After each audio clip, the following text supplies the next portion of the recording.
I'm just feeling the drums right now after a hectic UFC 268 event. In the end, both champions retain their titles in very close fights. Post-Namajunas defeats Zhang Weili, and Kamaru Usman just defeated Colby Covington in a fantastic fight. As we welcome you to the first of two parts of our UFC 268 post-fight coverage, we're going to take you live backstage at Madison Square Garden. As you can see in the middle screen there, we'll hear from Thug Rose. We'll hear from Kamaru Usman. I don't know if we'll hear from Zhang Weili. I don't know if we'll hear from Colby. We'll definitely hear from Dana White. And what a night, Casey. A tremendous night. Great night of fights. It started off, I thought the first fight was great. Second fight was And then Chris Barnett kind of like turned us all around. Like Chris Barnett going in there and spinning, kicking, KOing John Vellante in his final fight. Like that kick started the rest of the card, and then the rest of it was just bananas. So your thoughts overall on a long night of fights? It was a solid pay-per-view. Just trying to. It was solid. It was good. It was solid, man. It was good. I mean, good fights. High level stuff. It was a great card, not a solid card. This is beyond solid. This is not in the discussion for the best cards of the year. It has to be in the top 2 or 3. Easy, right? I still like last week's card better. The main card I thought was better for last week, but oh my gosh, what? Fair The enough. two title fights. Makachev. We're not going to talk about last week. Right, that's another story. We're not talking about that. But no, it was good. It was a good card. Yeah, I don't know. Michael Chandler versus Justin Gaethje just fought tonight in one of the best fights of all time. That fight was ridiculous. That was a good fight. That alone that was an excellent fight. But we're talking about the card itself. We had 3 fights at the beginning, but we're not talking about this fight. We're talking about the pay-per-view fights. Right now. Yeah, and I don't know. Did you did the main event did it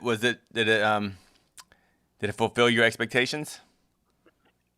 You were high. You were very high in this main event. Very high in this main event. I wasn't so high on it, but you were very high on it. So how did it meet your expectations? I said it would be a 5-round, very close fight that Usman would win. I'm surprised at how. I'm surprised how it played out, like in action, because the way Colby started, he looked. I'm not gonna say defeated, but he looked a little too cautious. He was very weary of Usman's power, but something got him cooking midway through the 3rd round. I thought Usman clearly won the first half of the fight. Covington clearly won the second half of the fight. 3rd round was up in the air. I scored it for Usman. The 3rd round was very close. If you scored it for Covington, I had no issue with that. Covington definitely won the 4th, and I definitely thought he won the 5th. So it was you thought close. Covington won the 5th? I thought he won the 5th. Yeah. Oh, okay. I thought he won the second half of the fight. Yeah. Oh, so you had Covington then 3. You had Covington winning then, or a draw, right? No. I scored. I gave personally Usman the 3rd round, and I gave Usman a 10-8 in the second because he dropped Colby twice, and he was he was so close to finishing. To me, that's a 10-8. So I had no issue. No, there were no 10-8s at all tonight. I don't think. But yeah, I scored it for Usman. I scored it for Usman. Even with the 10-8. Yeah, it was 40. I scored it 40. I don't remember. I don't know. Yeah, I gave Covington 2 rounds. Yeah, it was 3 rounds to 2. Yeah, I gave Covington 48-46. 3 and 4, round 3 and 4, and he was close. Round 5 was competitive, but I did give it to Usman, and 10-8 for round 2, and first round to Usman too. Yeah, I stopped score I had it. What did I have? 39-36 heading into the 4th, into the 5th, and I gave Covington the 5th, so 48-46. But I will say, after that second round, I was shocked. It went 5 rounds. And I was shocked. Yeah. Now, not only did it go 5 rounds, Colby got stronger in those 3 and 4. And I think did one judge give give a 10-8? I think only one judge gave a 10-8 for round 2. Nobody, no 10-8s. Oh, no judges gave a 10-8. Holy schmoly. Yeah, one judge gave Usman 4 rounds, which I didn't agree with. That's crazy. Sorry, when I heard the 49 scorecard, I didn't do the math, and I thought it was a 10-8. Yeah, great fight, though. It was a really good fight.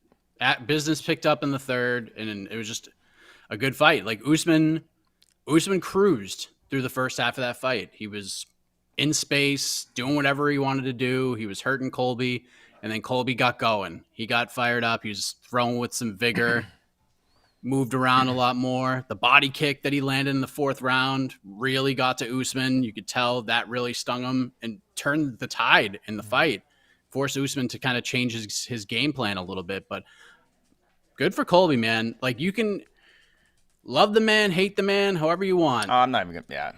Yeah. Whatever he says on the mic and yeah. his whole shtick outside of the cage, I actually just don't give a crap about. I mean, we all know it's a shtick. I mean, it's just an exaggeration of whoever he really is. But tonight, I just want to kind of focus on those in the cage moments. And in the cage, clearly, Usman is just a hair better than Colby. Yeah, and you know what's crazy? Like, the first thing I thought of at the end, even though I scored it for Usman, I want to see it again.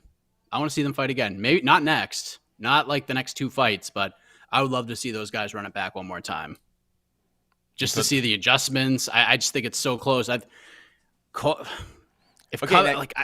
Covington's gonna sit there and he's gonna regret how he started the fight. There's no doubt about it. He's gonna be kicking himself the way he started. Well, I mean, Usman's gonna regret. Yeah. I'm sure. I mean, yeah. Anytime you lose a fight, you're gonna have regrets. If he would have came out stronger, who knows? It might have been, he might have got knocked out in the second round. I don't know. That's true. But true or false. Usman clearly on his way to. He's definitely not the best welterweight of all time. He's definitely he's getting closer with these wins. He's not there yet. I have no idea what people are basing that on, but couple more wins, he's close. It's not like he's. Are we just going statistics wise, or just numbers? Are we just doing plain numbers? Where we were? So we don't think Colby's on the same level as like Dan Hardy's and stuff. What do we? I mean, go back and look at GSP's. Yeah. At the time, GSP was running off wins against the competition. He was running off wins against at points in their career. I'm a vet, man. I've been in this. I was at all those GSP fights. I know. Yeah. I just feel. The problem is Usman just doesn't have that nation behind him. You know, he actually does have a nation. Just the UFC doesn't have events there, so it doesn't feel like he has the crowd behind him. Like Usman's never been. Was there an Usman chance tonight? I think there was a little bit of Usman chance, but for the most part, I heard it was either Colby had the crowd. It was either they hated him or loved him. Usman seemed they were kind of indifferent to whoever Colby's opponent was. So it was good. It was a really good fight. Covington is the second best welterweight in the world. There's no doubt about it. And Usman's just better than him. It showed. It was a great fight. Hats off to Colby. The guy's a warrior. Hats off to Usman for weathering the late storm, and it was a really good fight. Started off a little Usman-esque. It was all Usman early, and Covington came back and made it really interesting. Right. So really good fight. Congratulations, Kamaru Usman. We'll get his thoughts on the performance. And who knew that Big Dan would have to separate the 2 fighters after the fight, nose to nose, for giving too much respect for each other? Who had that on their bingo cards in 2021? What's up with Big Dan? He's just let if they want to make out after the fight, let them make out. It was like that's not you. It's MSG. The fight's over, man. You go home, Dan. Get your paycheck and go home. You're done, dude. We spent almost 50 minutes in the cage together. I mean, those two, after everything he went through, let that moment simmer a little bit. They want to hold hands, take a walk down the Empire State Building, go let them do their thing, man. So great win for Kamaru. Post-Namajunas Ooh, you want to talk? Retains the title. I will say this, Casey, and I think you agree with me. First of all, let me just preface this for all the Rose fans out there. I have no problem with Rose winning the fight. I have a huge problem with the 49-46, but that's a conversation for another time. I scored the fight for Zhang Weili. I thought she won the first 3 rounds. Rose won the last 2. That's how I scored it. But I have no problem. It's not a robbery, anything like that. You may not call it robbery, but if we're the two judges, I also scored it for Weili. I also scored for Ms. Zhang. First 3 rounds. I think 1, 2, 3 for Weili, 4, 5 for Rose. Yeah, I think that's pretty much the consensus. I think Michael Bell was the only judge that we agreed with. I think it was Eric Cologne. Eric Cologne was the 49-46. Had a crazy scorecard. It's insane. Gave her 2 through 5. 2, 3, 4, 5 for Rose. Yeah. When I heard 49-46, I thought for sure Bruce Buffer's going to say and no. Because there's just no, you cannot make, I'm sorry, you cannot convince me that Rose Namajunas won 4 rounds tonight. You can't convince me of that. I don't care what you do. Slow-mo it. You can make me sit in a room and watch the fight 1,000 times. I don't think my opinion will change.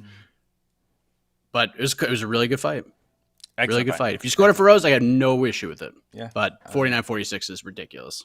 I think it helped. 10-8, that's insane. Yeah, that's no insane. 49. That's that the math doesn't match 49-46 for a 10-8 round. Yeah. Rose won 2-4-5. I got no problem with Rose winning. The 49-46 is awful. Very technical fight. 4-1 cards are 4-1 scorecard was horrible. It's interesting. Colby won and Zhang won. Yeah, listen, I'm curious to see MMA decisions. Colby did not win. Come on, man. I mean, AK scored it for Colby. Let's go by pride rules here. Come on, man. Who got beat up at that fight? I get you. If you want round by round. If you gave Colby round 3, you scored it for Colby. This goes back to the whole problem of 10-8s and 10-9s. How does that second round, is it the second round correct? Yeah. Usman get a 10-9, but yet those other rounds also get the same scores at 10-9. That just makes zero sense. But we've kind of gone on this, a lot. Nothing. It hasn't changed. Open scoring would have been fun tonight. Yeah. Open scoring would have been real fun tonight. Yeah. In some of these fights. Did all 5? Oh, I was going to ask if all 5 fights went to decision, but 4 of them did, and the other fight almost did. Yeah, but Marlon Vera landed the Anderson Silva front kick KO to the face of Frankie Edgar and vicious KO.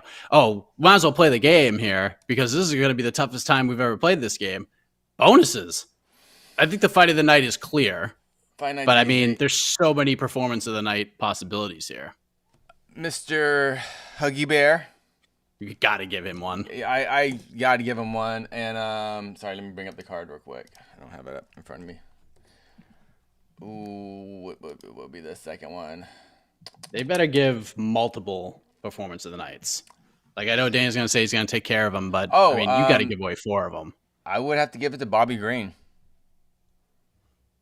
It's not a bad pick. Marlon Vera. Marlon Vera. I would give one to Marlon Vera. No, Bobby Green had the best performance of his career, and maybe you want to call it just Ally Quinta looked horrible. Did Bobby Green even break a sweat? He finished out in 2 minutes of just complete domination. Didn't get touched once. That is an incredible performance from Bobby Green. It was. Yeah. Barnett has to get one. Who? You have to give one to Barnett. Barnett, you have to. Yeah. There's lots of guys. Pereira was that knockout was nasty. Tough first round, but it was a nasty finish. Ian Gary, he lost the first round. Ian Gary was losing the first round before the knockout. That was a nasty knockout. Bobby Green looked great in Vera's front kick. Curtis. Chris Curtis is great. And listen, Imavov too, man. Like we've only got what do they say? I think that was the 10th, maybe the 15th in UFC history crucifix KOs, or maybe it wasn't that high. Maybe it was 5. I don't know. It's a rare actual stoppage maneuver. There haven't been many of them, so who knows? Bonus to the whole main card. You gotta. I don't care what the rules are. Give them all bonuses. Give everyone money. Give everyone money. UFC made a lot of money. Give the money to the fighters, the people that you actually paid to see. Yeah, I think Chris Barnett deserves 2 bonuses because he fired the whole card up with that knockout. Everything changed from there. He was the momentum swing because I thought the first fight was. I thought the Osborne Vergara fight was a lot of fun. I expected Baghdasaryan Souza to be a lot more fun. People called me a jinx. Jacoby, I thought would be a nice showcase fight for him. Am I shocked that it was Bruno Souza, not Bruno Silva? I was like, wait a minute.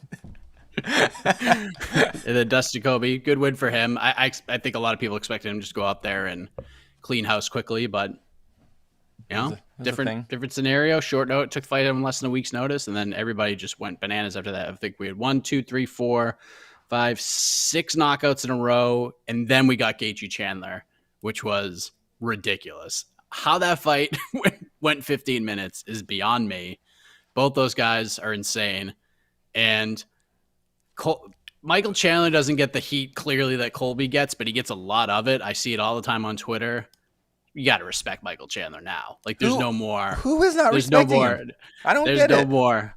It's not that they don't like him or don't respect him. It's they just, I don't know. There's just something about Chandler that kind of rubs people the wrong way. I don't know why, but after that, for his in-cage stuff, or they don't like him for his outside of the cage stuff.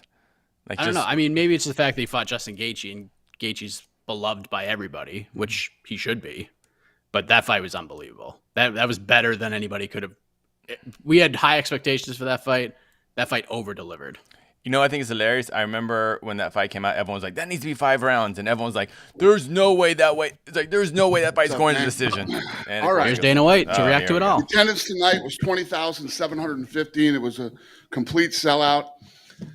The gate was $9.9 million. It's the fourth highest gate in MSG history. We're number 1 and number 4 all time here. Fight of the night, no brainer. Gaethje Chandler. Performance of the night, Chito Vera, Barnett, Pereira, and Bobby Green. They all won $50,000. Congratulations.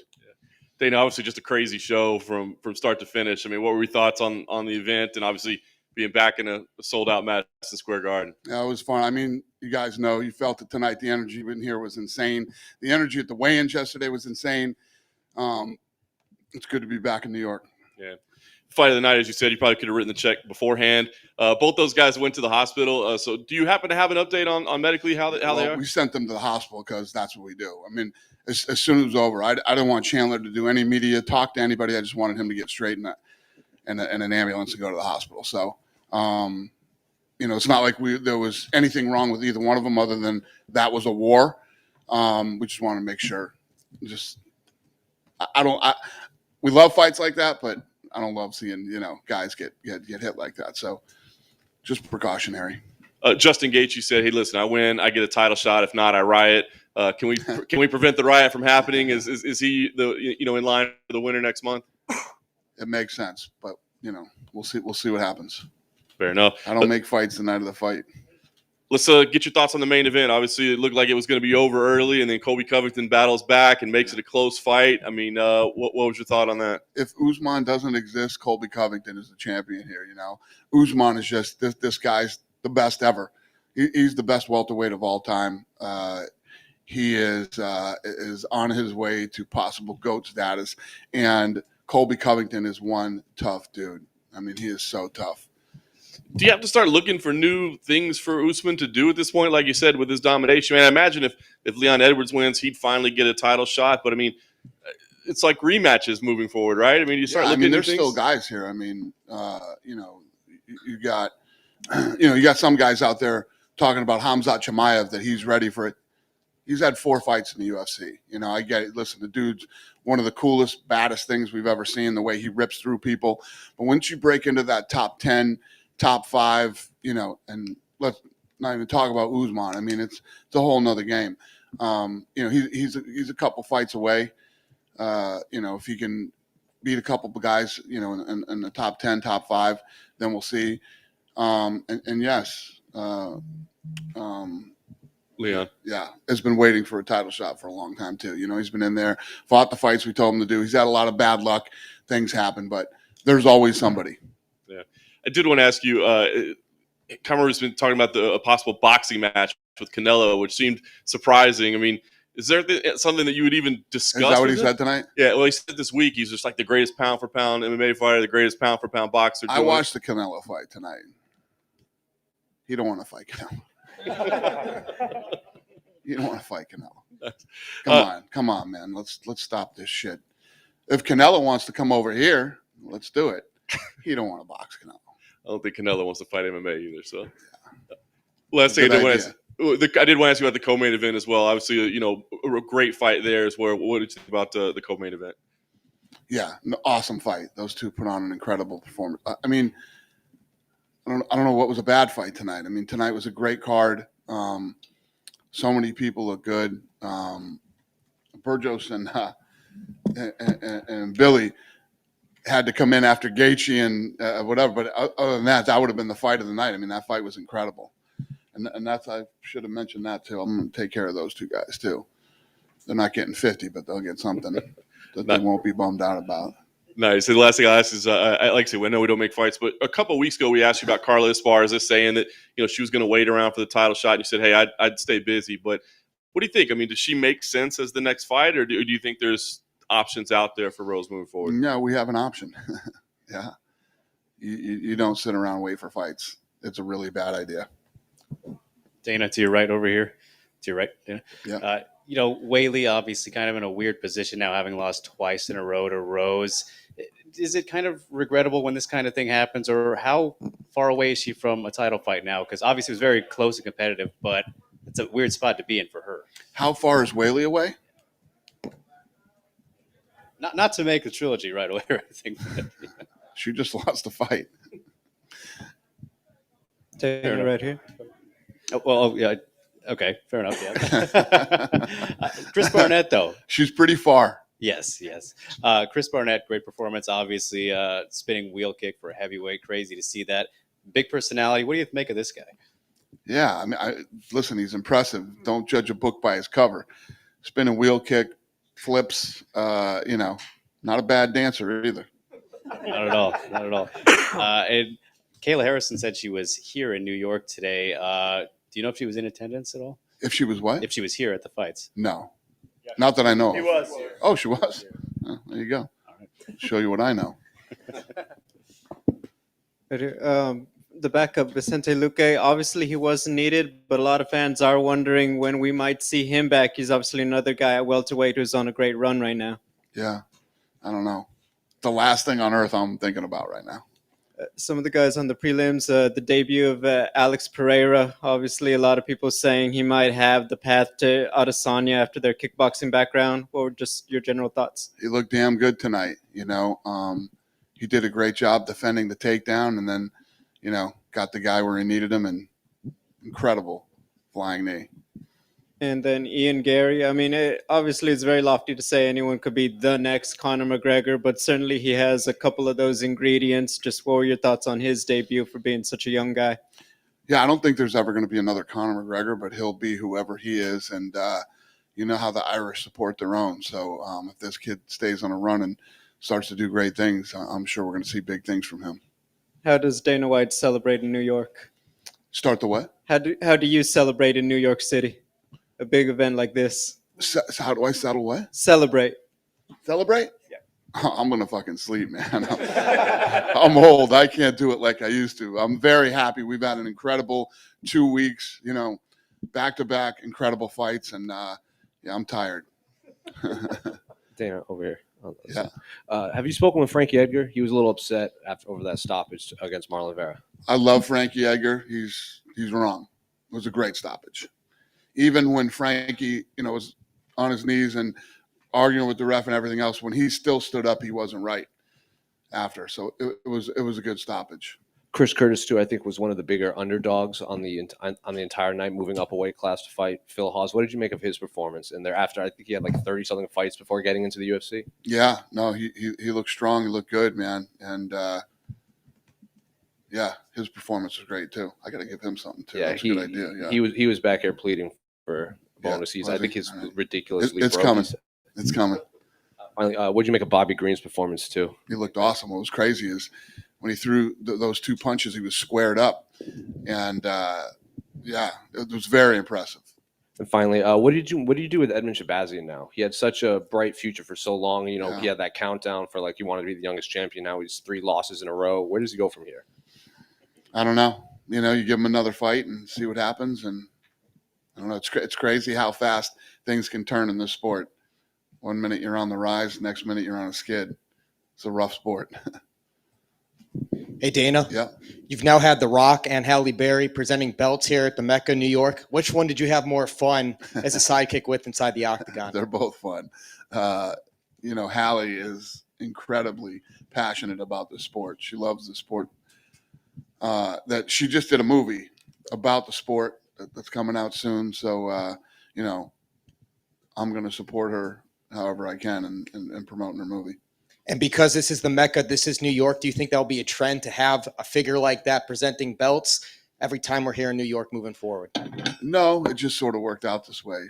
Her and I had during the pandemic, we were part of a charity that Ruben put on for fanatics, and people bid to go to dinner with us. So we had the dinner last night, and she flew in for the fights and the dinner.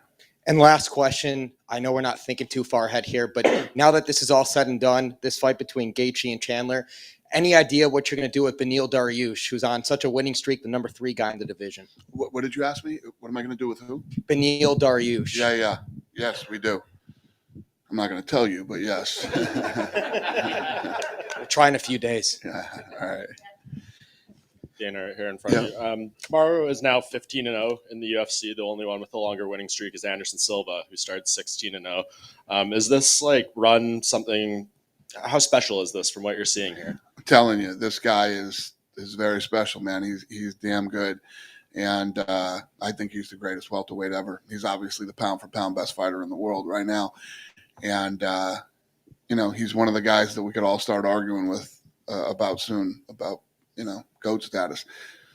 This guy, and he's fighting everybody. It's not like he's only fought this guy. Didn't fight. He's fought everybody. He's starting to come back the second time around now and beat guys. The only guy I think he has to fight is Leon, or he did fight Leon. Yeah, he did. He beat him too. Yeah, so he's starting to. Did you ever think that run by Silva would be broken? I mean, he's one fight away from tying it. At the time. And look at the competition he's facing. I mean, these are all really bad dudes. It's very impressive.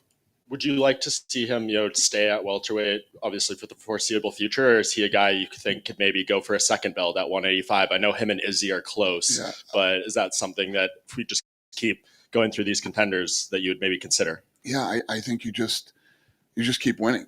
I mean, you just keep winning, and you get the record so far apart that nobody's ever going to break it.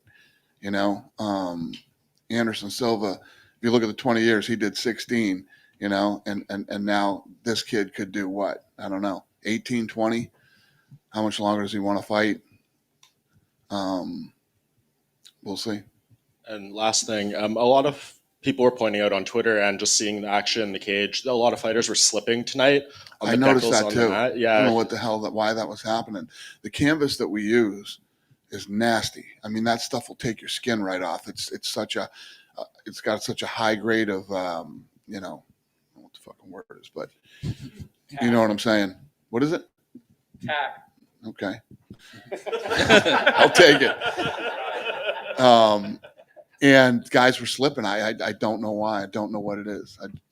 But I did notice that too. Yeah, it was just a random thing. And you saw right before, after the eye poke with Colby, Usman was in the corner just rubbing his feet on the mat like a million times, like he felt like it was sticky or wet or something. I don't know. You got to ask him when he comes in here what he felt. Yeah. Did you guys use a different surface than usual? Or the same I doubt it. I highly doubt it. We use the same canvas. Do we have to spray some crazy fucking COVID shit on there tonight, or who knows? I don't know. We'll find out though and see what went wrong tonight. Thank you, Dana. Yeah, Dana. Colby's had 2 close losses in his last 3 fights, but where does he go from here? Yeah, I know. Listen, he's the second best guy in the division. He's the second best guy in the world. He's the second best guy in the world, no doubt about it. The guy is so durable and tough. His fighting style is tough to beat. And his cardio is insane. So I don't think anybody else beats that guy but Usman. So I don't know. If Usman doesn't exist, he's the world champion. But unfortunately for him, Usman does. And obviously, you've had a lot of personal rivalries in the UFC in your time. Where does Usman Colby rank? It's up there. I would say the number one of all time was John and Daniel Cormier. And I put him those two right up there with him, you know. Dana, you just mentioned John Jones right in the middle. Any idea on what's happening with his legal matters or when there's a chance we might be seeing him in the cage again? I don't know anything, but he's not fighting until next year, so I'm not even thinking about that yet. He said next year, so we'll see. Dana, over here. Just curious, and obviously we know why you moved Gagey Chandler to the first fight of the night in the pay-per-view, but is there any metric that you'll be able to look at that says, maybe that's not such a bad idea to kick off a pay-per-view with a fight like that when you have such a stacked card at the top? To put it where? To put it as the first fight on the pay-per-view. Any kind of metric you can look at that says, we have a big fight, maybe there's something, instead of building it up like that, we usually do. No, I mean we crushed the budget tonight on pay-per-view. This thing killed it tonight. It was a very successful night. The gate was 9.9, and the pay-per-view was really good. So I don't know if it's listen, the buzz and the energy behind this card for a long time now, and I was telling people my social media this week was off the charts, and so was UFC's. Every one of the embedded series did over 1 million. This thing was trending really, really big. And, one more. 5 years now, MMA is legal in New York. Can you sort of gauge the impact that it's had now for you guys? Yeah, think about how long it took us to get here, right? And we're number 1 all-time gate here at MSG, and now number 4. Think of all the massive events that have been here, right? And we're number 1. And Sheldon Silver's in jail, and we're number 1. Karma's a motherfucker. Dana, right over here on your left. So you just mentioned it was obviously a very successful pay-per-view event. Do you have any early estimations on any of these numbers? Do I have a guess on what we did? Yeah. In pay-per-view? Mm-hmm. No. Looking at my crew there. Should I say it? Listen, that's ESPN. If ESPN wants to put the number out, we'll let them put it out. But we buried the projections. We got these bean counters who come out and tell us what we're going to do, and they project what the number is going to be. We destroyed that number, so I'm happy. Jimmy Pitaro, the president of ESPN, was here tonight. He kept running over and showing me his phone as it would go up, and we're all pretty excited. We're gonna break the all-time pay-per-view record this year. Our record. In terms of total pay-per-view buys? Yeah. Okay. And also, Bobby Green came in early and he told us that he believes that the bonus should be increased from $50,000 because, in his opinion, over the years, inflation would cause that number to not be as valuable anymore. What do you think about that? I gave out 6 of them tonight. All right, we'll let him know. Yeah, I gave out 6 of them. He got one, so he should be happy. And last one from me. Do you plan on having a backup fighter for the lightweight title fight next month? Yes. Is it Beneil Dariush? We'll see. All right, thanks, Dana. Dana, just speaking of backup fighters, here to your right again. There we had Luque who missed weight as the backup this week. What kind of happens in that case, like in terms of a guy getting fined who's not fighting? Like, how does that whole thing work? Yeah, it's unfortunate. It's unfortunate when your backup doesn't make weight. Yeah, I don't know. I don't know what the answer to that question is, sir, but it's not good. It's bad. And one more for me.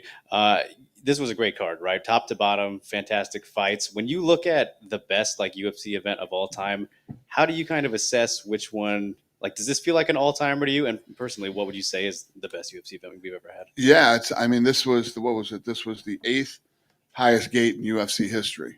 So it's definitely one of the best fights that we've ever put on.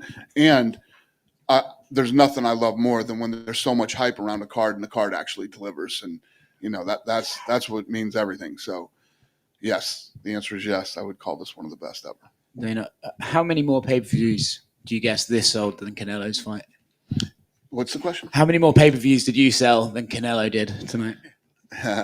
Well, I don't know. I hope they did well. I think they're insane to go the same night as us. It literally doesn't make sense. Did you notice they would? I watched it ringside. Did you pay for it? Yes. Did you notice they were kind of defiant about going the same time as you? Remember last time Canelo fought, they held him for Nate Diaz and Hoy, and then Espinosa was out here being like, "Oh hell no, we're not doing that again." Did you notice that, and what did you make of that? Yeah, I don't know.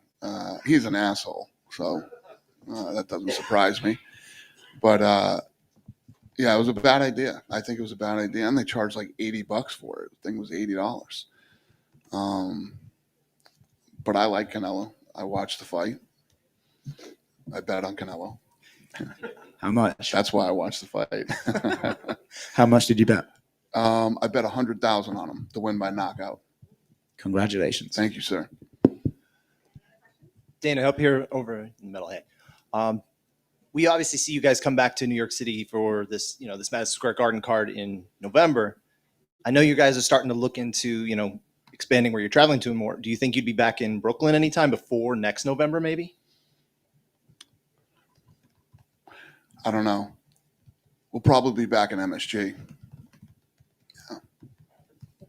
The issue with Luque earlier, there was a lot of talk online that once they saw that Usman and Covington both weighed in fair, he just said to hell with it and stopped cutting or whatever. Or maybe there was even that you had told him, listen, don't worry about it because these guys weighed in, they're good.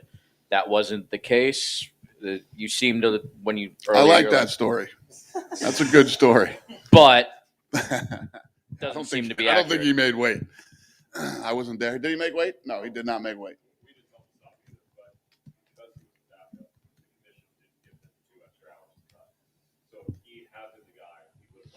Did you hear that? So what happened was he didn't make weight. We did not tell him to quit and stop. But if he really was going to be the backup, they would have gave him 2 hours to cut the weight. So he didn't take the 2 hours to go back in and try. I like that story too. Does he get paid still, like even though he missed, or like does he get paid as an alternate? How does that work? Yeah, we paid him. Dana, with Justin's performance tonight, how do you feel that narrows the gap between him and Islam as who gets next shot at Charles Oliveira or Dustin Poirier winner? What's the question? Sorry. With Gaethje's performance tonight, do you think he closed the gap and possibly getting the next title shot at the Oliveira? Yeah, he put on a hell of a performance tonight, and he's the number 2 guy in the world. So we'll see. We'll see what happens. What do you think's next for Frankie Edgar after tonight? I don't know. Frankie was fighting a good fight till he got clipped. I don't know. Frankie's got to go home, spend some time with his family, think about what he wants to do, and we'll talk about it. He's such a competitor. I mean, the fact that he was in here telling you guys that was a bad stoppage, that was the fucking Anderson Silva kick to the face, a good one, and that fight was absolutely positively stopped when it should have been. Cool. Have a great night, you guys. Thanks. Okay, there he is, Dana White, answering all the questions, some of them 2 or 3 times. That's what you get with these Dana post-fight press conferences. They start off hot, and you're just like, oh, when are they going to end? And then they don't, and here we are. But good stuff. Lots of bonuses. 6 total. We had Marlon Vera, Chris Barnett, Pereira, Bobby Green, Gaethje Chandler fight of the night. And it seems like he's going to take care of a lot of the other folks as well. So there we go. Take care. Good night at the office for the UFC and MSG and all of that. So there you go. So thank you for joining us. There will let me just throw this out there because for those who are just like, can't wait for the live post-fight show. There will be no live post-fight show because Jose Youngs is on site. And there's a chance he's actually filming the post-fight show as we speak with a very special guest. So stay tuned for that as we wait the arrival, I assume, of Post-Namajunas, Kamaru Usman, And I don't know if we'll hear from the challengers from tonight's title fights, but we'll see. It's a big mystery, and mysteries are fun. What are the peeps saying as we await the arrival of whoever is next? What we got, peeps?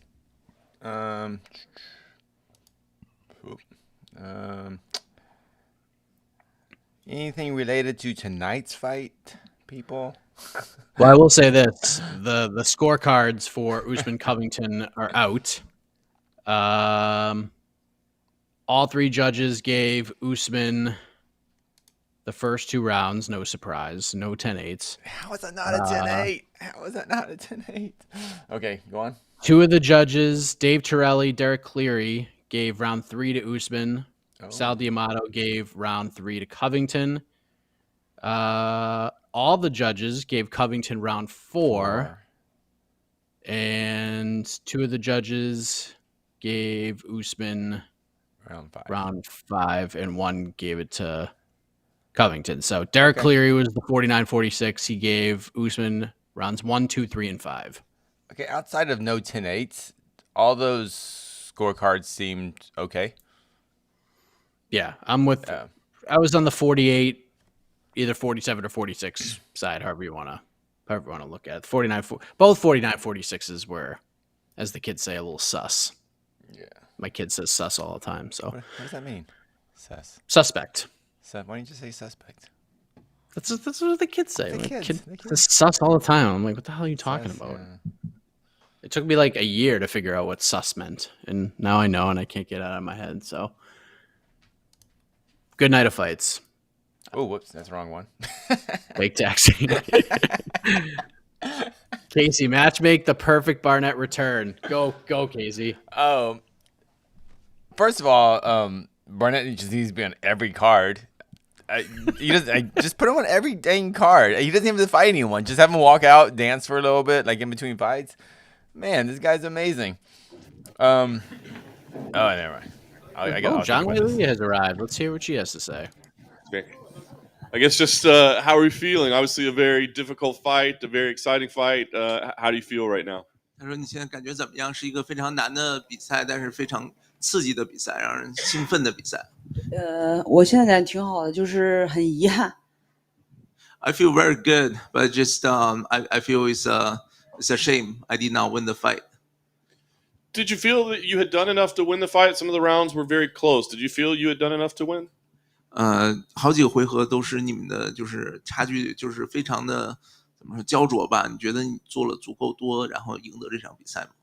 我已经很努力了，然后我觉得我真的已经尽了自己的努力了。到最后，我感觉我是胳膊很软，感觉推不动。So I think I actually just did 100% what I can do. Just in the last round, I feel like my arm is quite soft. Heavy, yeah. You showed a lot of improved skills, with the grappling, the wrestling. How did you feel about your performance overall, other than maybe the last round? 就是他觉得你这次就是提高了很多，你的这个摔跤啊，你的这些地面技术啊，他觉得想问一下你，就是总的来讲怎么看自己这次的表现？这次的表现的战术我觉得还挺好的，但是还是我觉得我只发挥出来了战术的60%-70%，还有很多技术没有发挥出来，所以我这次也特别感谢教练。我觉得我自己尽力了，但是我感觉我就特别不好意思面对教练，他们都付出了很多努力为这次比赛。So I think the overall game plan worked well. I think just maybe I did 60 or 70% of what I could do. I feel like, I just feel sorry for the coaches because they have done a tremendous job for me during this training camp.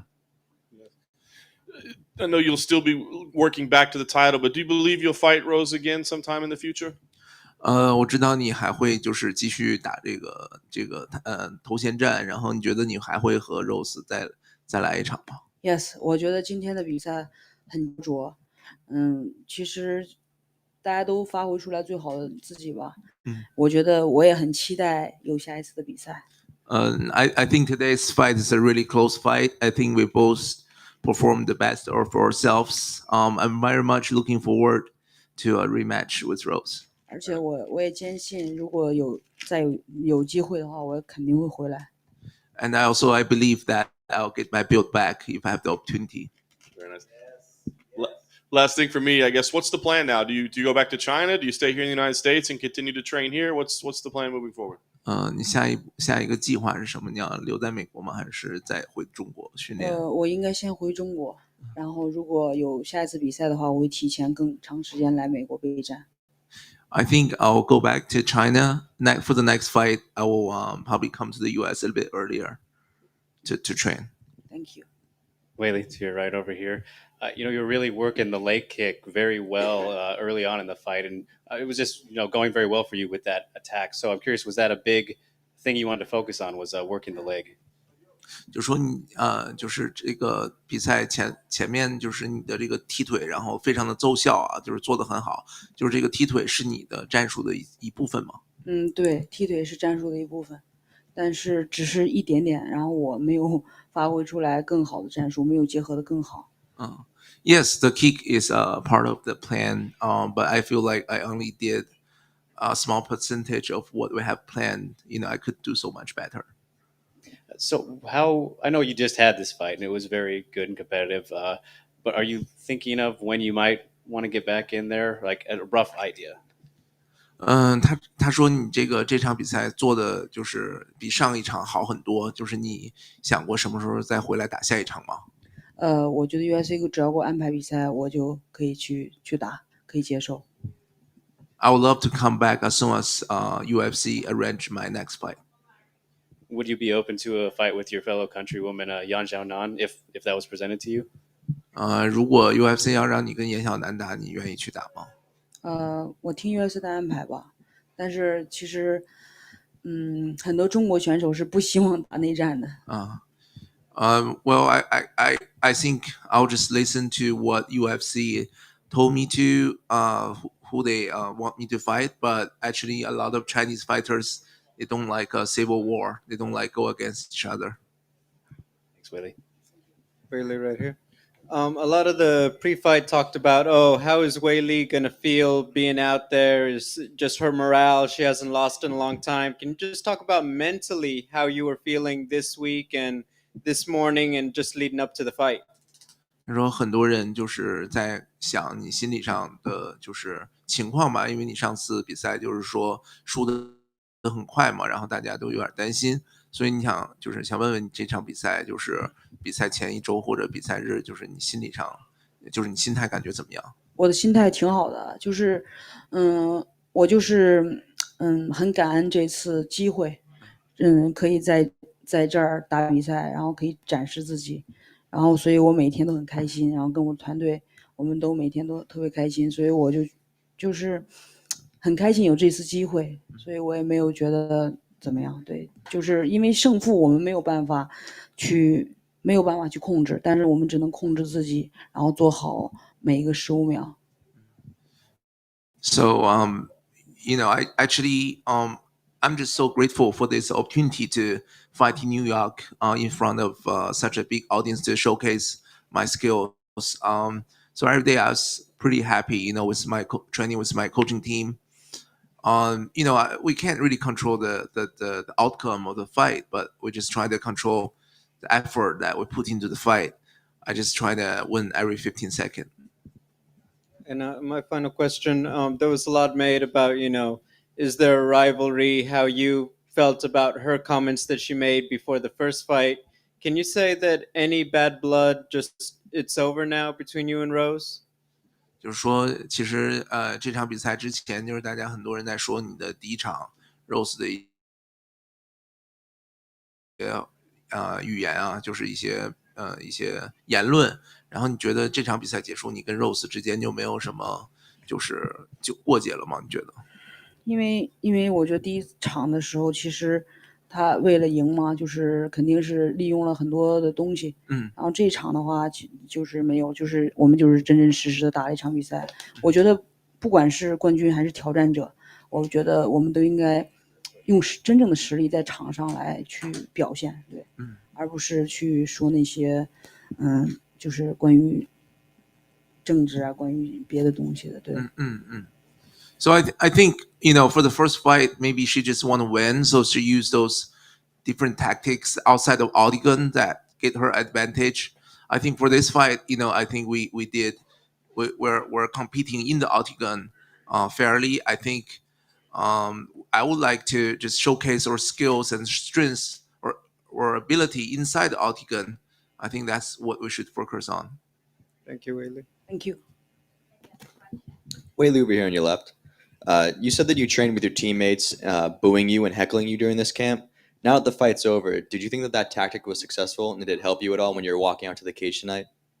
他说你在这个训练营，你就发现听说你在训练，就是你的这些团队队友在虚你啊，然后什么的。你今天在现场，你觉得做了那些练习，你觉得对你有帮助吗？我觉得挺好的，然后我就是专注于自己，然后就是别人虚我的时候，他们也不是，我觉得也不是不喜欢我，只是因为他们更喜欢自己国家的人，所以我觉得他们没有不喜欢我，对，所以我觉得还好了。然后他们虚我的时候，我就深呼吸，把他们的能量吸进来。So I think the training is definitely helpful. I think when I got booed, I feel like I understand that it's not like they don't like me. It's just because I'm not one of their countrymen, countrywomen. So I'm just not from the same country. So with that thought in mind, I feel a lot better. So also I remind myself where they booing me, I just take a deep breath and get their energy. All right, thank you, Weili. Thank you. Thank you.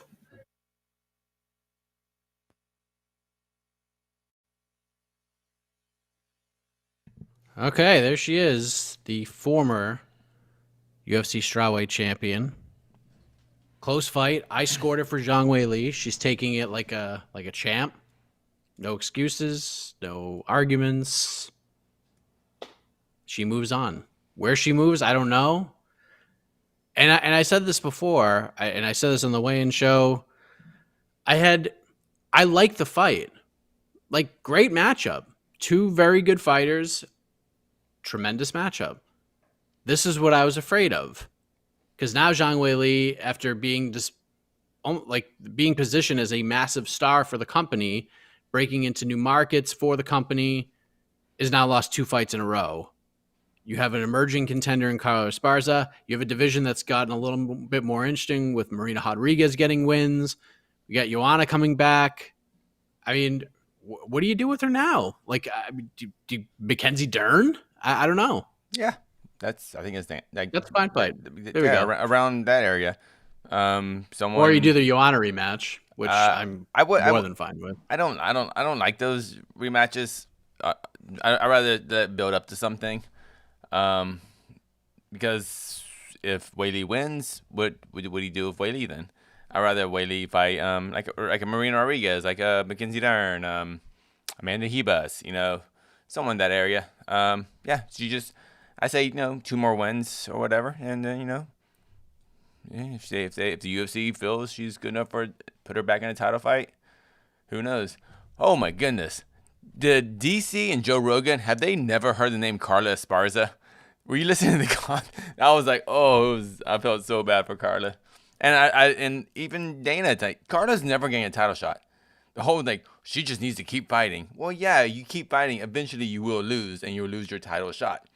I mean, it's not like she's been out for a year. Come on. She should I have fought for the title tonight. I wish Dana would just say, no, she doesn't make us enough money. She's not getting a title shot. Just say that. Just stop BSing us. It doesn't really matter. I mean, it doesn't really matter. You throw Rose on a card. People are infatuated with Rose. They're very intrigued by Rose. I think that fight, co-main event's just fine. Like, if you do a 3 title fight card, that's a perfect, first fight. Yeah. Colby 1, 3, 4, 5. Hey, listen, I have no issue if you scored it that way. The third round was very close because Usman won the first half of the round and Colby won the second half of the round. The momentum swung in that entire fight at the end of the third round. But I scored it for Usman personally because I think Usman did a little more damage early on. Colby turned it on towards the end. Danny Bates said they're punishing Carla. Yeah, probably. Pretty much. I think they're punishing her just for not being marketable enough. That's about it. There's nothing like she's done. Remember after that card when Carla stopped Jan Jonan and we were on the post-fight show just wishing that Carla cut a scathing heel promo on everybody? But she was just like, come on, Dana. We can do it. I'm ready. Like, no. Like, we felt that her performance was enough to merit it, but still, like... But Weili that's the problem. Weili doesn't have to do that, yet she gets the title shot. The problem is Carla doesn't make money for the UFC. Weili, with the whole Chinese market, doesn't have to talk trash, doesn't have to drop these promos. Just Carla, what represents Southern California. Yeah, there's plenty of fighters down here. It sucks for Carla, but yeah. I mean, we can go. Tough night for her. Tough night for her because, I mean, especially after hearing Dana, doesn't look good for her. And here is the champ, Rose Namajunas. Rose, congratulations. Certainly didn't come as easy as the last time around. 25-minute battle this time. But how did you feel about the fight overall? Very proud of myself. Yeah. It was a little tougher, but I'm very proud of myself. I'm curious if this is the fight that you expected to have last time. I mean, obviously it went your way, but I mean, were you expecting this type of fight last time around? I think that I was expecting it to. I didn't really have any expectations going into it. I figured that there's a good chance that it could end up being a back and forth battle for 5 rounds. But I expected myself to, I guess, feel a little looser, and I was a little stiff sometimes, then loose, and then stiff, and then loose. So I don't know. It was a roller coaster. Yeah.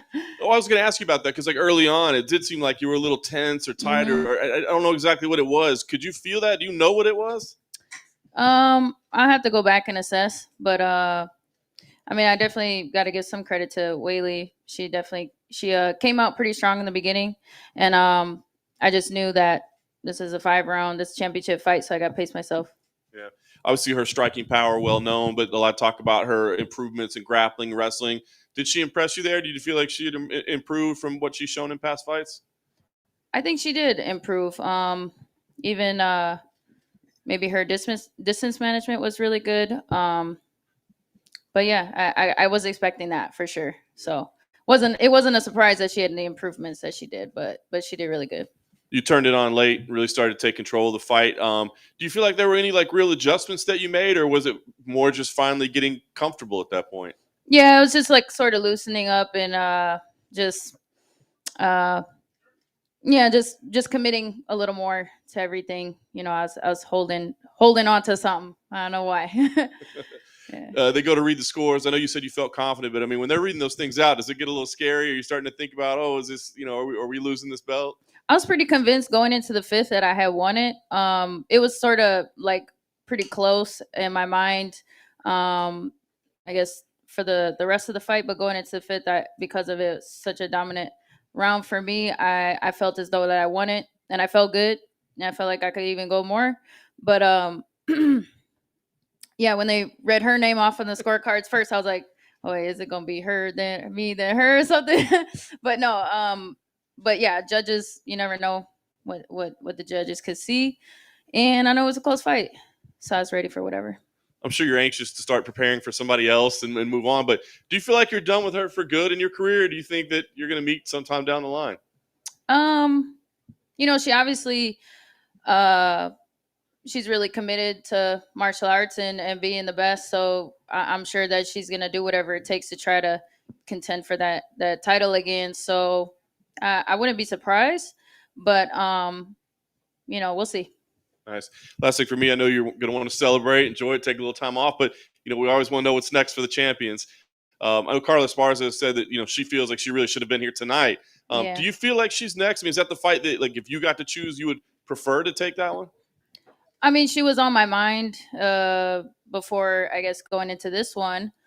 So that seems sort of like that's the logical step, but yeah, I gotta see what the UFC's thinking, I guess.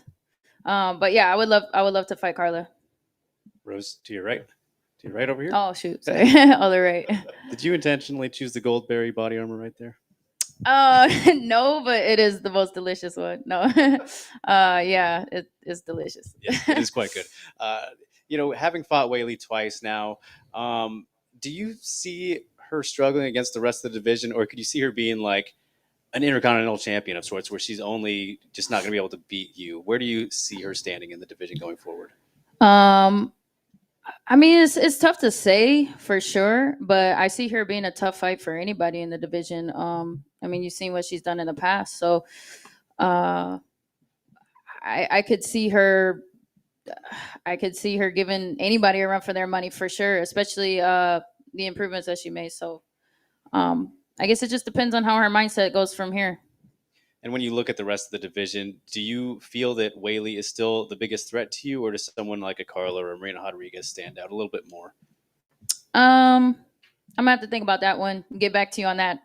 At the moment, I think she definitely posed the biggest threat, but now that I think it could be spread equally across the division at this point. Definitely. Congratulations, Rose. Thank you. Hey, Rose, right here. Hello. 3-0 New York, 2-0 at MSG. Some people are saying, is this now the Rose Garden? I love it. Yes.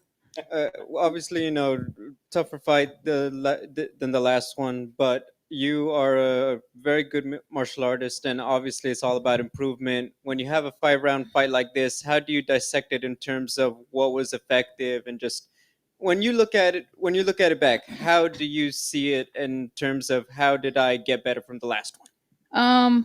I would say my defense, I think could use a little work, even though I have been working on it. But I think just I don't know. It's hard to say right now. My offense, I feel like is really what pulled me through and committing to my shots and just committing to stuff. But my composure and my championship mindset is really what worked.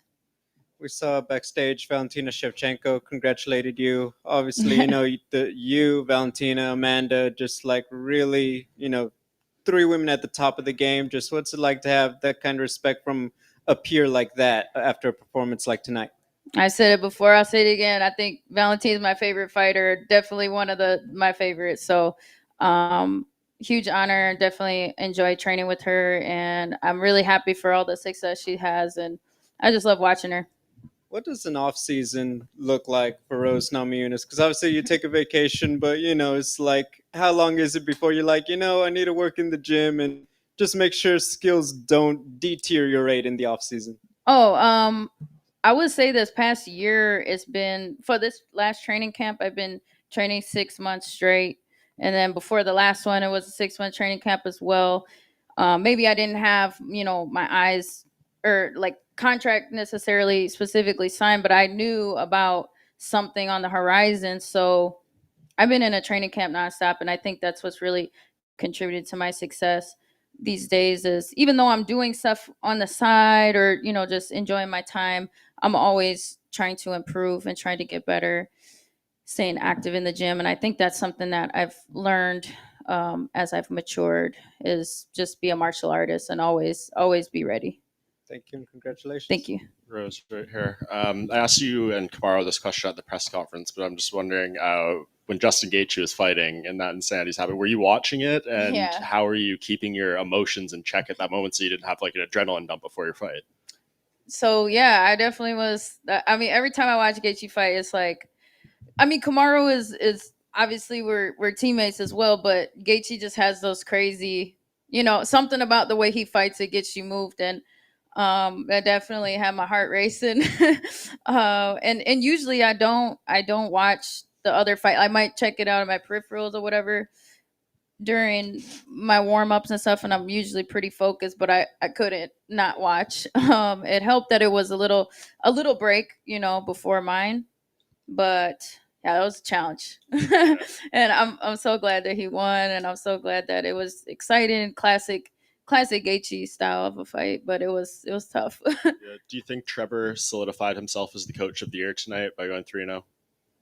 Man, what he did was phenomenal. Like, just seeing him on point with everything, and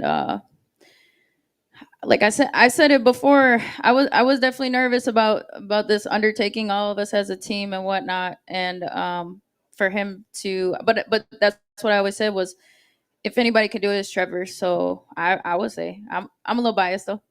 Is that something that like you're cool with how it went tonight? Maybe you don't want to make it a consistent thing though for all your fights, having all the teammates on the same night. I wouldn't say no to that for sure. Like, never say never. Having that experience and overcoming that, I feel confident that we can do it again and maybe a little bit better. But at the same time, maybe there will be some slight adjustments made, I think, going into it next time. Just little more communication. But other than that, I don't know. I think we actually did pretty good. So I think it's all good. And last thing, not really a question, more of an observation. I don't think I've ever seen a champion sit up there wearing the belt around their waist during their press conference. So, I dig it. Oh, is that silly? Okay. No, I love it. Okay. I actually love it. But Yeah, it's just an observation. it feels good. It feels good. So There you go. yeah. Rose, here in the middle. So Yeah. obviously you've had some excellent results here in New York City, like was mentioned. Do you feel like a special connection with the people here because they give you a very warm welcome today? Yeah. Yes. New York City is amazing. The people here are always show me love, and like to my surprise sometimes, like just how much they appreciate what I do.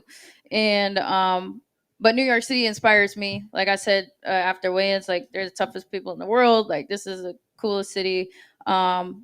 Little chaotic sometimes for my liking, but I just love the environment. The people here are amazing. Why do you think it is that the people of New York are just so driven to you in particular? Because again, there's so many fighters here. There's a lot of people who come and go and here and there, but they, for some reason, they give you a very big pop. What is it you think they're driven to?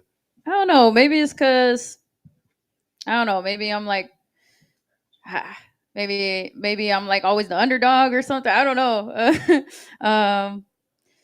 Just I wear my heart on my sleeve, so maybe that's what it is. Like when it's time to be tough, I'm tough, and when it's time to just be human, I'm human. So maybe they could relate to that in some way.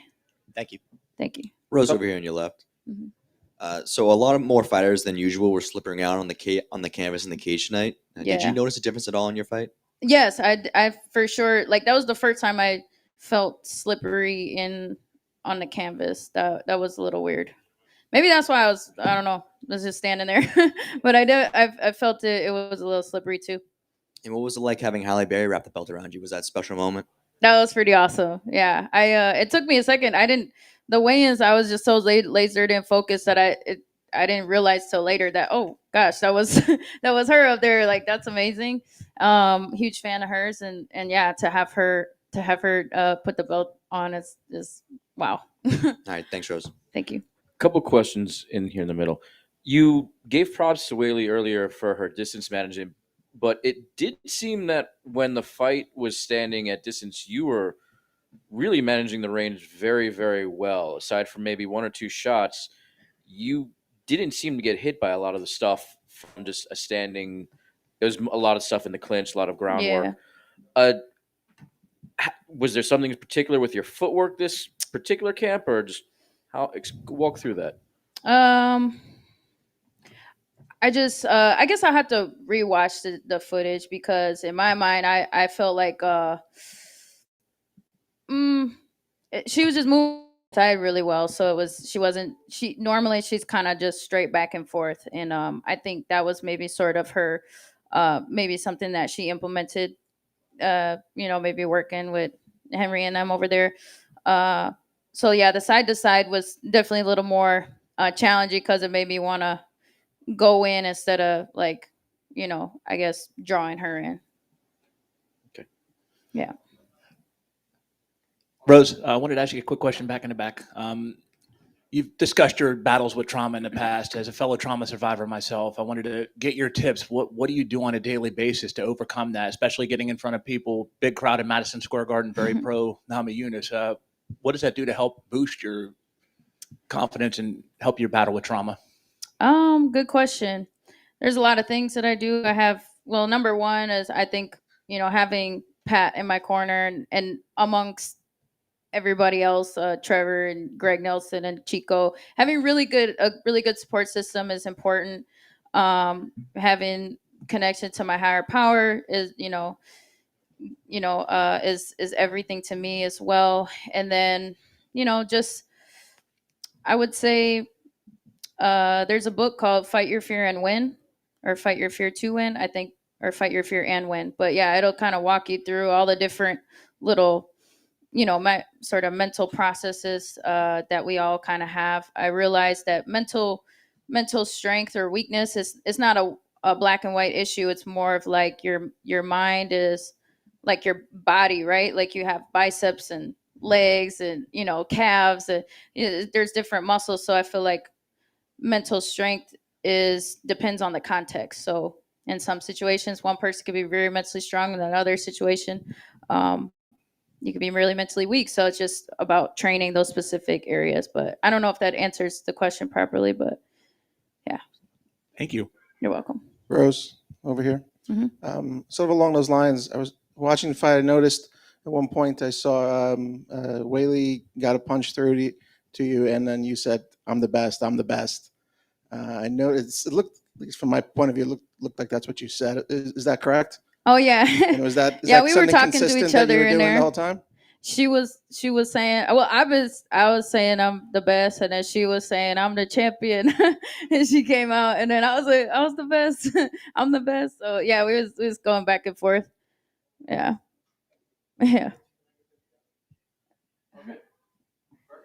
Cool. Thank you guys. The champ, Rose Namajunas, gets it done, and still, we'll see what is next for her. Apparently, it's not Carla Esparza, so she could take some time. She said she was down for it, though, right? Yeah, but yeah, I know. It's not her. She was down for it the first time. Yeah. She was like, what? She literally, like, after she beat Weili the first time, she literally got on the mic and said, Carla's going to fight. If she wins, I'll fight her. So we'll see what happens, but I have a feeling we're going to have like a little mini tournament. They're going to match up like the top 4 ladies, Carla, Joanna, Rodriguez, and then maybe one other. Not Weili? And then Dern? Oh, no, Dern just lost. Maybe Weili. Maybe I mean, yeah, I don't know. I don't know. I mean, I don't see why Weili would be out of it. I mean, we're already talking, hey, let's do Usman Colby 3. I mean, you could do Hebus. Who knows? Match some of them up, and whoever comes out, let Rose take some time, and whatever.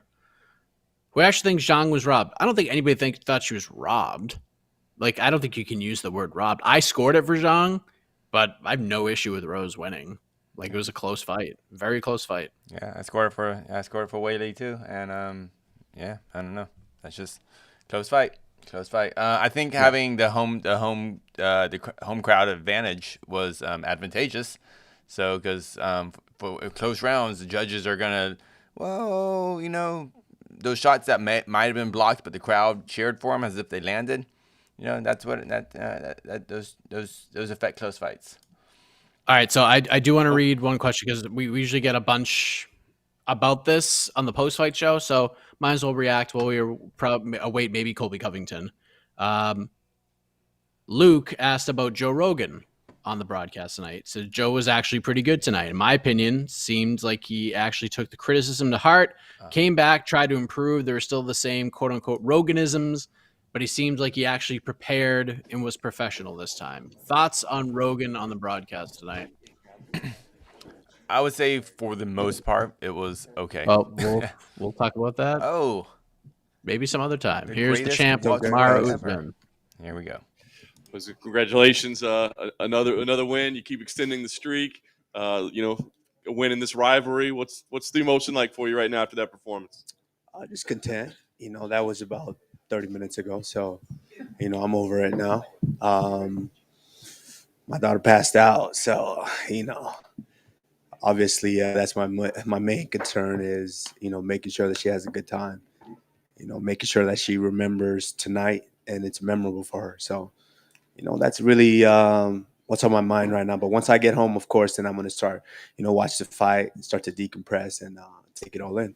Yeah, obviously a lot of success early. Hurt him really bad in round 2. Looked like maybe the fight was going to be over there. What were your thoughts, I guess, there? And did you think the fight was done at that point? Yeah, it's very, very hard not to get crazy when you hurt someone like that, And but I know he did his homework. He went to a good team. Those guys at MMA Masters are good coaches, and I know they prepared him well. So he stayed very poised, very controlled. That's why he didn't try to get crazy, because I would have found the shot and put him away. But like I said, as a competitor, I respect him. That's the next best guy in the division. Yeah, he did start to come alive, right? I mean, he had a good comeback as the rounds were, wearing on. Did that? I mean, I know you respect him. He's got cardio, all those things. But did it surprise you how well he was able to rebound over the later rounds? No, it didn't surprise me. Like I said, he's a great competitor. I know this, and we both know that. So yeah, it didn't surprise me. That's why I had to stay poised and just listen to my coaches, because I really wanted to get him out of there. And so once I start feeling like a giant in there, I'm like a tank, and I want to just get him out of there. But I understand that in this game, it's about using your mental, because we're both physically adequate and we're prepared. So I stayed composed and got the job done. Is there any disappointment that you didn't get the finish? I mean, obviously you always want to do that, right? But you still got the belt. You got another win. I mean, but is there any disappointment at all that you weren't able to finish? No, absolutely no disappointment. This guy's tough as nails. It's very, very tough. Like, let's be honest. Ali needed a Frazier. All these guys, you can be the great ones, but there's always going to be that one guy that's going to be able to push you, and he is that guy. As much of him outside of the octagon as most people don't like, myself included. You have to respect him as a competitor. Yeah. Can you share what the words were that you guys had with each other after the fight? It looked like he maybe actually let the character go for a second and had some true words with you. No, it's just just two competitors. We went to war. We spent almost an hour together inside that cage, and so we I'll leave that between me and him. Fair enough. Do you think you're done with him for good? Do you think that's the last time you see him in the cage, or do you think that your paths will cross somewhere down the line? I don't know, man. That guy's tough. I think he'll tune up a lot of guys in this division. So, we'll see. It's up to him. If he's willing to do the work and get back up here, then if I'm still here, then we'll make it happen. Nice. Last thing for me, obviously, as champion, you don't have to pick your opponents; they get picked for you. But give us an idea of just the schedule, man. Like what do you want to do? Do you need some time off? I mean, when do you think we might see you compete again? I need some time with my daughter. She passed out tonight, so that kind of lets me know that I need to give her some time. Because these are special. Like I said, these nowadays are special for me. I need to have. She's 7 years old. She understands what's going on. And so I need to make it memorable for her. So, I've been gone for dang near almost 10 weeks. So I need to give her some time. I can't really even think about fighting right now. I've been thinking about fighting a lot this year, as you guys know. So, yeah, I got to go home and give her some time. Kamaru, back here in Nigeria, brother. You took a trip back to Nigeria for the first time this year. I'm sure it was an emotional trip for you. How much did that trip gear you up for tonight's fight? It was a great trip. I really got a chance to go and see what me competing and how me competing the way that I do does for not just the country of Nigeria, but the continent of Africa. So, yeah, of course, it's extra motivation, extra fuel each and every time I step in there. Thank you. Were you at all surprised by the drop in output? Because the first time Covington and you fought, he came out putting lots and lots of less power but more volume. And I think the stats were there was 111 in the first round last time and 47 this time. Was that something you expected, or was that a bit of a shock? No, it's no shock. I mean, in that first fight, let's be honest, Covington's used to just wearing guys out by putting on that pace. But then you realize there's another motherfucker who got pace too. And so you got to slow your ass down because eventually I put him away at the end of that first one. So he went to a good team. I know they were going to prepare him well, and they definitely did. Hey, champ. To talk about a little bit, we talked to Dana. We know that you expressed your interest in Canelo. Dana White's words, not mine. He doesn't want to box Canelo. Dana doesn't know that. Like I said, I want something that scares me. If I'm gonna leave my daughter for another 12 weeks or more, it's gotta be something that really, really gets me up. And it's I like that. I want to challenge myself. I know a lot of people are gonna talk down or say a lot of bullshit and say this. Oh yeah, you don't want this, you don't want that. Yeah, don't get me wrong. He's a master at what he does. I love it and I respect it, which is why I want to challenge myself in that way. The last time I was an underdog, we saw what happened. So it is what it is. I get it, but we're the ones who will take those risks. We're the ones who are willing to go over there and take that risk. They won't dare come over here and take that risk. Does it bother you at all that Canelo finishing his on the other side of the country tonight? Does it bother me? No, because I didn't know he got the finish. If I knew he got the finish beforehand, I would have got that finish too. It's about being calculated and technical, and I did that tonight. To talk a little bit, staying motivated, because when you look at the welterweight division, maybe some new guys coming up, but then it's like, could it be more rematches? And obviously, as a competitor, how do you keep outdoing yourself against the same opponent? So, can you talk a little bit about that? When you get in the gym and you want to improve as a fighter, how do you keep yourself hungry to keep reaching those levels, knowing all the guys are behind you? It's a matter of me just wanting to, compete. Like I said, the biggest driving force for me was competition. It's something as a wrestler, and most wrestlers can attest to this. It's something when you go in there and you compete with another man and you break his will and you beat him, So, as long as I have that will to compete, I'm going to be doing my thing and I'm going to be here. But if I don't, then, hey, I know when it's time to step away.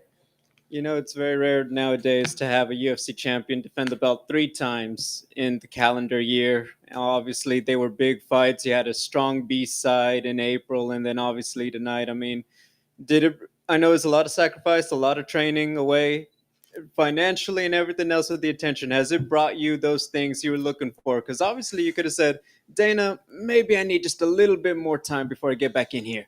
I mean, no, not at all. Because we can really weigh this out. My daughter's 7 years old. She don't give a shit if daddy has $20 million stacked up. When she's 18, what she's going to say is, where were you? And God forbid something ever happens to her, she's going to ask me, where were you? She's not going to give a shit if daddy can pay for her to do this and this and that. So, you got to weigh it out. And right now, those are the important things to me. Thank you and congratulations. Kamaru, right over here. Could you put in perspective what Coach Trevor Whitman's done for you in this next phase in your championship reign, or what it means to you to have him there? Yeah, I mean, he kept me poised, especially in this fight, because I wanted to let the juggernaut come out. In that second round, I really wanted to let it come out. I was going to Hulk smash this guy. But, Trevor kept me there and told me to just stay composed and stay poised and try to find that finish. And I did. But, Kobe is no slouch. I mean, he's a tough dude, and you saw that tonight. If you feel deep down in your heart, if you look really inside of you, do you think that we'll see you compete in the middleweight division before your career's over? Like I said, as long as Israel is the champion there, that's not really something that that interests me. Like I said, unless Dana wants to give us $100 million, then me and Israel have to have a serious talk. Like, hey, we want this 50 apiece or what? But, right now that doesn't really interest me because I meant what I said. 2 Nigerians with belts is more important to me than 1 Nigerian with 2 belts. Kamaru, you being the welterweight division has such a stacked history with gentlemen like St. Pierre and Hughes who help really in a lot of ways put the sport on the mainstream map. Where do you think you have to go in order to surpass them as the greatest of all time? Where do I have to go? I mean, where do I have to go? I mean, I just keep doing what I do, keep stacking them up. And, I mean, it's no secret who the best is right now. And George is one of those guys that I would have loved. I would have entertained. I would have loved the fight. I respect him a lot. I think he did a tremendous amount for the sport. But time evolves, fighters evolve, guys get better, guys get hungrier, and that's just where I am right now. Kamaru, it's been obviously a spectacular year for you.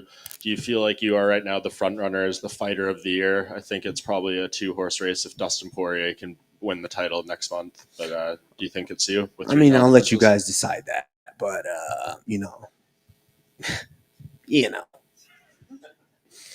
Dana was in here and he said, this guy is the best ever. He is the best welterweight of all time. He is on his way to possible GOAT status. You're 15-0 in the UFC. One more win, you'll tie that Anderson Silva record.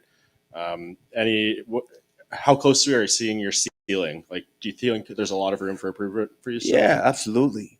Every morning I wake up, there's a lot of room for improvement.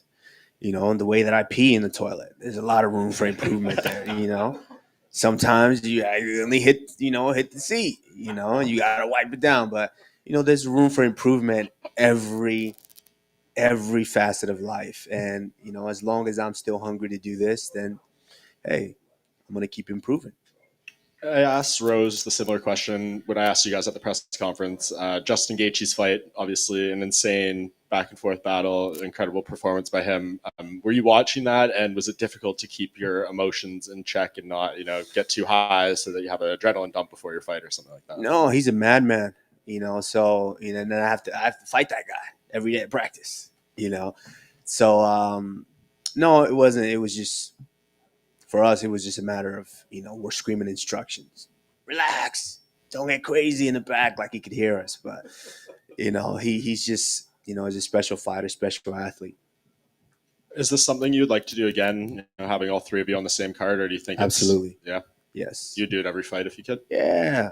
Then we get to, now our coach gets to have a break, then we come back in camp again. And, so he's not boom, boom, boom, this guy and that guy and this guy, that guy, So now it's just one shot kill, all three. Then he gets a break, we get a break, then we jump back in. So, hey, it makes sense. It worked, right? It did work great. Yeah, absolutely. And last thing for me, there was a lot of slipping around on the canvas tonight. We asked Dana about it. He said he didn't really know why there was a lot of that happening more so than usual. What were you feeling in there? Did you feel a different kind of canvas? And he mentioned something before the 5th round, or when the eye poke happened, that you were like stomping your feet or wiping your feet off. And he said to ask you about it. Yeah, I mean, it's just something about that cage. It's I love the canvas because you see what the UFC does there. They're trying to provide a great canvas to where you can grapple on and not slip. But for some reason, it gets slippery in there. Maybe it's just something with, when you're in a fist fight, maybe your feet sweat. So, we got to figure out something to do with that. But, yeah. Kamaru, even though there was some hostility with the New York City crowd, what does it mean for your legacy to having main evented a pay-per-view at Madison Square Garden where some of the great combat sports warriors in the past have participated? Means a lot.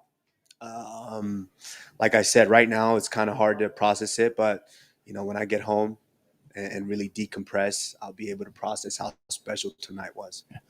I know there's been talks about your next possible opponent. I know you want to take some time off, do some much deserved family time, but what opponent?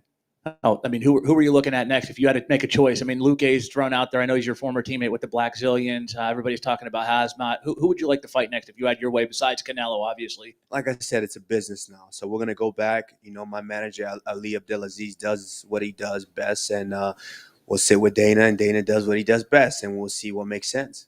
Thank you. Thank you. Come on over here on your left. So Colby tried taking you down 11 times tonight, and he was unsuccessful every time. What does that mean to you to dominate one of the best grapplers in the division? I mean, like I've told you guys, this guy's tough as nails. As a person, maybe he's a little rotten, but as a competitor, nothing but respect. As a wrestler, we understand each other and we speak wrestling, so we know how tough it is in there. So, I'll give him credit, man. He's a tough son of a gun, and he showed it tonight. And at the end, you ended up offering up a handshake. Were you at all surprised that he obliged you in that? Because earlier in the week, he said he would not do that. No, I'm not surprised. I mean, we've shared almost an hour, pretty much an hour with each other inside that cage. So I don't care who you are. There's mutual respect that that just comes alive. It's just a spirit of competition. That's the spirit of martial arts. And you, last one for me. You mentioned that earlier in the week, your main motivation for wanting to box Canelo Alvarez would just be purely from a competition standpoint. Does that mean that you'd be willing to maybe do it under a charity setting since it's not about the money? What? You heard this too? Charity. Are we wearing MMA gloves? No, come on. Come on, this guy. No, listen. Of course we want the money. What do you mean? Yeah, absolutely. No, I absolutely want to test myself. That's the thing. It is, you guys don't understand. Unless you guys fight, you won't understand the feeling that it is to be back there all freaking day. The feeling that you have in your stomach. You want to take a shit, you want to piss, you want to shit, you want to piss, but nothing comes out. You're nervous, your stomach is in knots. You have that. There's something about that feeling. You hate it. Every aspect of it, you hate it. But then you're done. And then the next day, it's like, that wasn't that bad. I'll do it again. It's something about that feeling that's addicting, and, that's Canelo's a big, scary guy. And he knows I'm a big, scary guy if he ever came over here. Was there any concern when it went to the judges, or did you think you had done enough to get the win? Concern? No, this is mentally. I say I dominate from start to finish, and I mean that. I don't have to worry about the scorecards because I've already kept score in my head. Each and every time I was dominating him. I controlled him with the jab, and he knew he can get reckless, he can get crazy because I would put him away. So, hats off to him. He's a very, very tough guy, but yeah, wasn't worried about that. Real quick one. You and Valentina Shevchenko are neck and neck on possibly being the first champions to actually fill up all the rubies on the new belt. I know you're not about the numbers, but for the ego, would it feel good to finally fill it up before anyone else? Absolutely. It would feel amazing. It would feel amazing. So we'll see. It's a race. Thank you. Thank you, guys. There he is, Kamaru Usman, and whoever that media member was, props to him for asking him the charity question because he set it up perfectly, and we got him to admit that, listen, it's competition, but ching ching, pay me. And he basically said it out loud, so well done. Well done. Just like well done for Team MMA fighting, boots on the ground in New York. New York Rick, the returning New York Rick, and of course, the world traveler, Jose Youngs, who's probably logged close to, by the time he gets back to Arizona, probably close to 20,000 miles over the last 2 weeks. Flying to Abu Dhabi, back from Abu Dhabi, New York, back to Arizona. So well done, gentlemen. Casey, well done to you as well, sir. Well done to you, Mr. Heck. No. See, when the Fedor sweater comes out, good things happen. Okay? That's why it's a rare thing. I don't want to overexpose it. But when I wear it, it's on big occasions. And it delivered tonight. So we'll put this back in the closet, wrap it up tight, and we'll pull it out another time. So with that being said, UFC 268 is in the books. Lots to discuss, a lot of storylines to get back into later on in the week. But until then, for Casey Leiden, for Jose and New York Rick, I am Mike Heck. Good night, everybody. Post-fight show will be on MMA Fighting's YouTube channel right here, coming up a little bit later on.